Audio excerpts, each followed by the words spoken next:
សួស្តីប្រិមិត្តអ្នកស្នេហាវិស័យកីឡាបាល់ទាត់ទាំងអស់គ្នាស្វាគមន៍មកកាន់ហ្គោលខ្មែររបស់យើងយប់មិញនេះពិតជាយប់ដ៏ឆ្កួតលីលានិងជាយប់ប្រវត្តិសាស្ត្រដែលអ្នកគាំទ្របាល់ទាត់ញញឹមបិទមាត់មិនចិត្តនោះទេហេតុអ្វីព្រោះថាក្លឹបយក្សនៅអឺរ៉ុបកំភ្លើងធំអាសណលបានគ្រងជើងឯកជាផ្លូវការបញ្ចប់រដូវកាលយ៉ាងអស្ចារ្យប៉ុន្តែ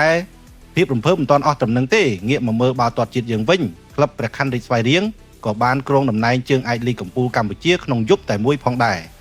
តោះទៅមើលទស្សនវិជ្ជាដ៏រំភើបទាំងនេះទាំងអស់គ្នាបន្ទាប់ពីការរងចាំការខិតខំប្រឹងប្រែងទីបំផុតអាសនលធ្វើបានហើយកូនក្រុមរបស់លោកមីខែលអាតេតាបានបង្ហាញទម្រង់លេងយ៉ាងអស្ចារ្យនៅប្រកួតចុងក្រោយបិទរដូវកាលការប្រកួតគឺលទ្ធផល2-1ដោយឈ្នះ Crystal Palace ទស្សនវិជ្ជានៅទីលានពិតជារំភើបស្រក់ទឹកភ្នែក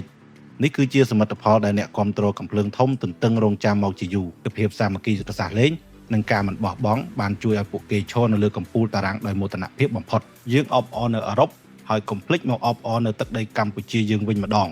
សូមចូលរួមអបអរសាទរយ៉ាងឃ្លាវខ្លាដល់ក្លឹបបាល់ទាត់ព្រះខ័នរាជស្វាយរៀងដែលបានលើកពានរង្វាន់លីកកំពូលកម្ពុជាយ៉ាងជោគជ័យឆ្លងកាត់ការប្រកួតដ៏ស្វិតស្វាញពេញមួយរដូវកាលក្រុមតំណាងខេត្តស្វាយរៀងមួយនេះបានបង្ហាញពីភាពខ្លាំងរបស់ខ្លួនមិនឲ្យអ្នកគាំទ្រខកបំណងឡើយទម្រង់លេងស៊ីសង្វាក់គ្នាការដឹកនាំដ៏ល្អនិងការគាំទ្រយ៉ាងពេញទំហឹងពីអ្នកគាំទ្រ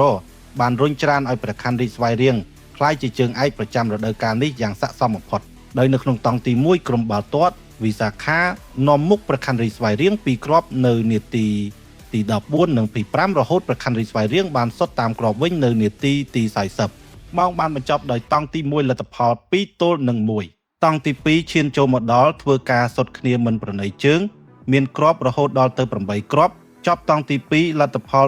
4-4ឈានមកដល់ការកាត់ក្តីភិននាទីជាវគ្គសម្រាប់ជោគវាសនារបស់ក្រុមទាំងពីរ